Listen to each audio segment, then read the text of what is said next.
outside performing burial every day. And they expect us to silence. Now, it's an order. Nigerian government came out openly and denied there is no massacre, there is no genocide of Christians in Nigeria. And look at it today. Is there any Muslim here? United Nations, I know you're watching it. American Senate, you are watching what I'm doing, I'm saying here. Special advisor to Trump. Now, please tell Trump to save our life in Nigeria. They are killing Christians in Nigeria, massacre Christians. If they say they kill Muslims, Muslims are being killed. By who? By Muslims. Thank you, President Trump. Yeah, you did it. We love you. Control CPC. Yes.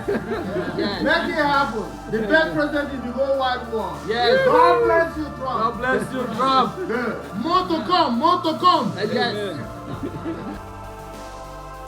Hello and welcome to Inside Out News, where we go beyond the headlines to uncover the stories, the motives, and the power play behind Nigeria's unfolding events.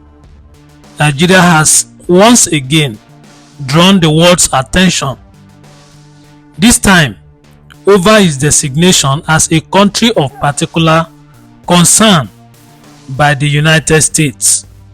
According to US officials, among the many reasons for this designation are the rising incidence of religious intolerance and, more painfully, the recurring blasphemy killings that continue to happen in parts of northern Nigeria, where mob justice takes lives and no one is ever brought to book. This is Inside Out News, and today we shine the light on a justice system that watches as citizens are murdered in cold blood in the name of religion. Let's go back in time to understand how we got here. Under President Muhammadu Buhari's administration, several high-profile cases shook the nation and the international community.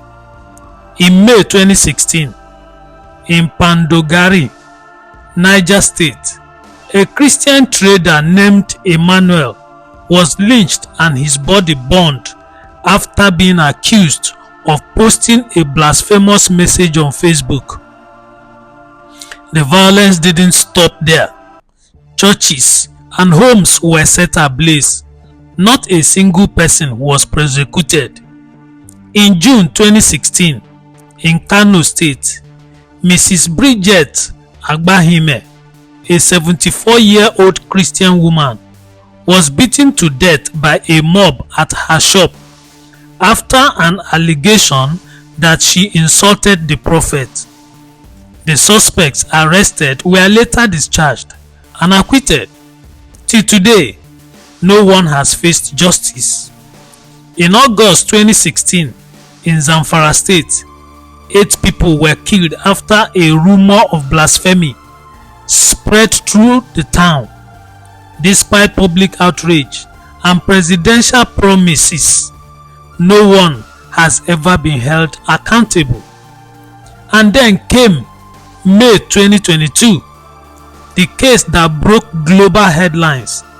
Deborah Samuel Yakubu, a young student of Shehu Shagari College of Education in Sokoto State, was accused of blasphemy in a class WhatsApp group. She was dragged out, stoned, and burned by her classmates in broad daylight. The video of her murder shook the world. 2 men were arrested, but neither was convicted. The case disappeared quietly, just like the many before it. Now let's transition to Tinubu era. Fast forward to the present administration of President Bola Ahmed Tinubu. Sadly, the story has not changed.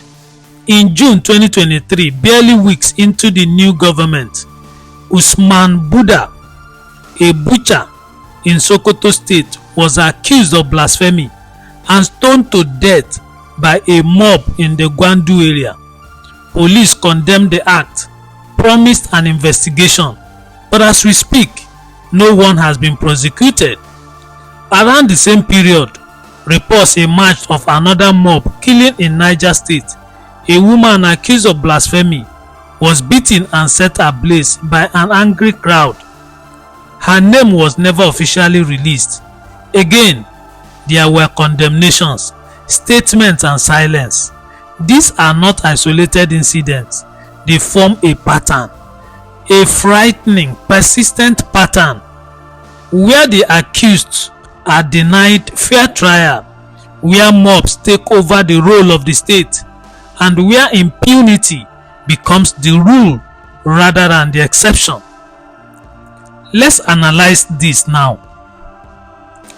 Now, when the United States cites religious persecution and lack of accountability as reasons for naming Nigeria a country of particular concern, this is what they are pointing to.